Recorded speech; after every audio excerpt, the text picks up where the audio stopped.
everyone, welcome to Module 11, Global Demography. Today, we will discuss what demography is, the theory of demographic transition and the stages of population change tied to economic development. I am Camila J. Joaquino, first reporter of Group 11. What is demography? Demography ay isang scientific study of human population. Sinusuri nito ang mga pagbabago sa dami, composition at pagmamahagi ng population. Gumagamit ang mga demographers ng datos mula sa census survey at mga statistical na modelo upang pag-aralan ang dami, paggalaw at ekstruktura ng population.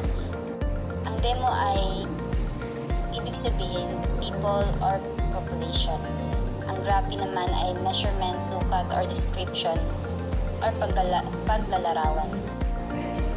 Under the demographic transition theory, ang pag-unlad ng ekonomiya ay unang nagpapababa ng antas ng kamatayan. As an economy advances, nagbabago ang ugnayan ng antas ng pagsilang at antas ng kamatayan. Kung kaya, nagbabago rin ang takbo ng paglaki at ng population. Ayon kay C.P. Blocker, he grouped population growth into 5 types. First, high mataas. Second, stationary or matatag. Third, early expanding or nagsisimulang lumawak. Fourth, low stationary or mababa at matatag. And fifth, diminishing or bumababa. Demographic transition have 4 stages. First stage, high growth potential or statistic equilibrium. Sa yugtong ito, mataas at pabago-bago ang antas ng pagsilang at kamatayan na halos nagtutumbasan. Kung kaya, halos walang paglaki ng population. Dahil noon, karamihan ay nakatira pa sa mga nayon at kanayunan at pagsasaka lamang ang kanilang pangunahing pahanapunan. Kulang pa at hindi pa maunlad ang mga serbisyo tulad ng transportation, bangko at kalakalan. Mababa rin ang kanilang kita at laganap ang kahirapan. Pinapanatili ng mga tradisyon at kaugalian ang mataas na antas ng pagsilang. Dahil sa mahinang kalinisan at kawalan ng pasilidad, pangkalusugan, napakataas ng antas ng kamatayan, lalo na sa mga mahihirap. Sa second stage, or tinatawag na population explosion or expanding stage, dito mabilis na bumababa ang antas ng kamatayan, ngunit mananatiling mataas ang antas ng pagsilang or nagdudulot ng napakabilis na paglaki ng population. Dito umuunlad ng pagsasaka at industriya, lumalawak ang transportation, communication at serbisyong pangkalusugan. Dito rin ay mas gumaganda ang kalidad ng pagkain, serbisyong medikal at mga trabaho. Tumataas din ang kanilang mga kita. Lumalaganap ang teknolohiya, makinarya at paglaki ng lungsod, ngunit hindi pa rin sapat ang pagbabago sa pananaw ng lipunan upang bumaba ang antas ng pagsilang. Lumalaki ang agwat ng pagitan ng antas ng pagsilang at kamatayan, kung kaya napakabilis ang pagdami ng population.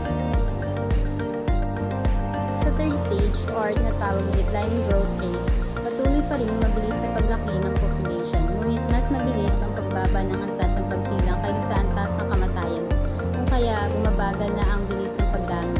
Nasa pinakamababang antas na ng bilang ng namamatay. Dahil sa pag-unlad ng ekonomiya, nagbabago sa pananaw ng lipunan at mga programa sa pagpaplano ng pamilya, bumababa ang antas ng pagsilang. Dito ay patuloy na bumababa ang antas ng pagsilang, ngunit mas marami pa rin ito kaysa sa antas ng kamatayan. Kaya patuloy pa rin dumadami ang population, ngunit mas mabagal na ang bilis nito. Fourth stage, or tinatawag na stationary population, parehong mababa at balanse ang antas ng pagsilang at kamatayan at halos nagtutumbasan ang dalawa. Napakaliit na lamang ang paglaki ng population o tuluyan na itong huminto at nagiging matatag ito sa mababang antas. Sa kabuuan, pinapakita ng modelo ng pagbabago sa demografiya kung paano nagbabago ang kalagayan ng population mula sa mataas na antas sa pagsilang at kamatayan, dumadaan sa panahon ng mabilis sa pagdami hanggang sa maging matatag sa mababang antas. Lahat ng ito ay nauugnay sa pag-unlad ng ekonomiya at lipunan. I am Shairish Garem. Today, I will be explaining the ideas of Tomas Malthus. Si Tomas Malthus po ay isang economist na naglabas ng kanyang sikat na essay noong 1798 called an essay on the principle of population. Dito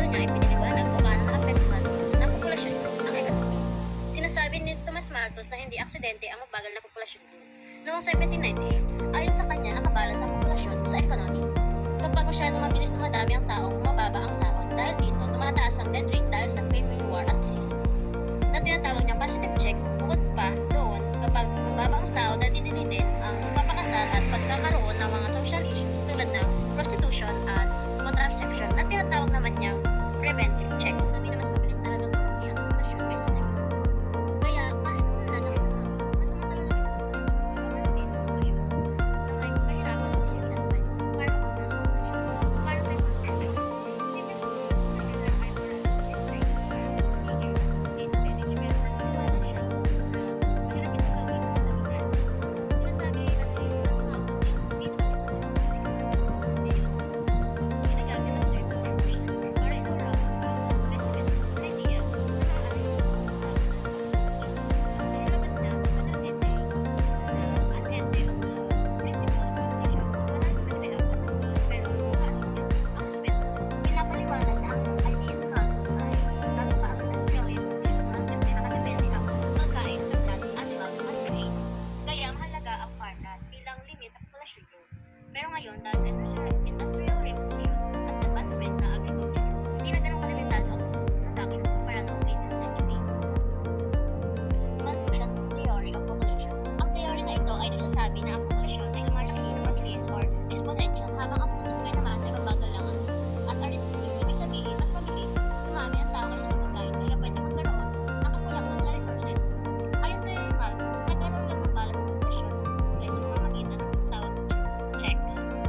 May dalawang uri ito. Una, ang preventive check tulad ng pag-delay ng marriage at family planning para hindi agad dumami ang population. Pangalawa, ang positive check na pinag-ilangan ng waiting, disease at war at napataas ng death rate. So, in short, sinasabi ni Malthus na kung hindi makakontrol ang populasyon at magkakaroon talaga ng problema sa food supply.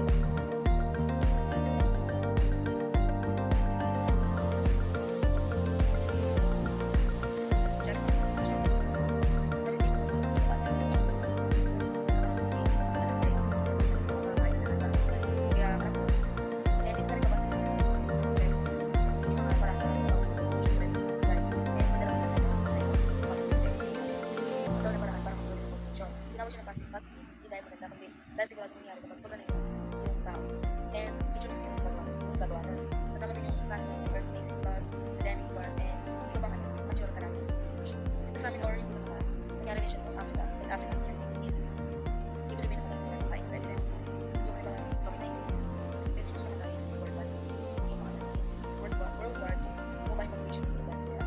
So, ang positive checks ay masakit at hindi natin ito. Pero ito yung paraan nito para hindi tayo balanse ang tao at kahit kapag sabay sa inyo. Yung pangalawang check is preventive check. Ito naman yung man-made or yung tao yung mga para maiwasan ang positive check. Tinawag ng preventive is bigyan na natin na mga sa banda para hindi mga sa mga kasama yung may marriage sa mga sa wedding.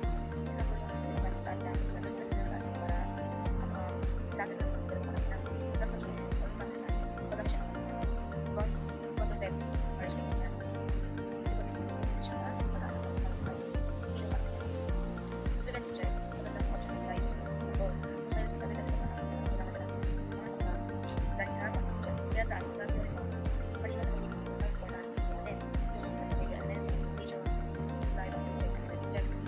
Sila yung napamana ng hindi natin kontrolin sa sarili natin. Sila yung parang tayo. And bakit nga ba gumawa sa Malthus ng 2 major elements?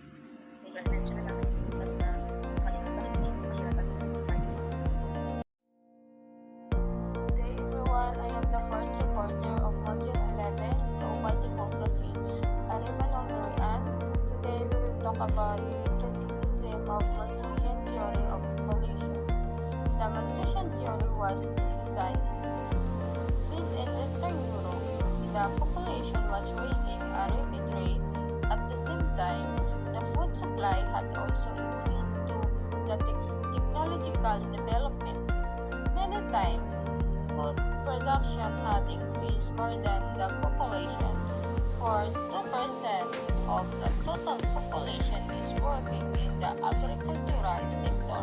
In the US, still the total GDP is more than $14 trillion. Malthus theory stated that one of the reasons for limited food supply is the non-availability of land However, the amount of food supply in various countries has increased due to increased globalization. The estimation for the geometric growth of population and agreematic growth of population were not provided by Malthus. It was stated that the rate of growth is not consistent with Malthus' theory.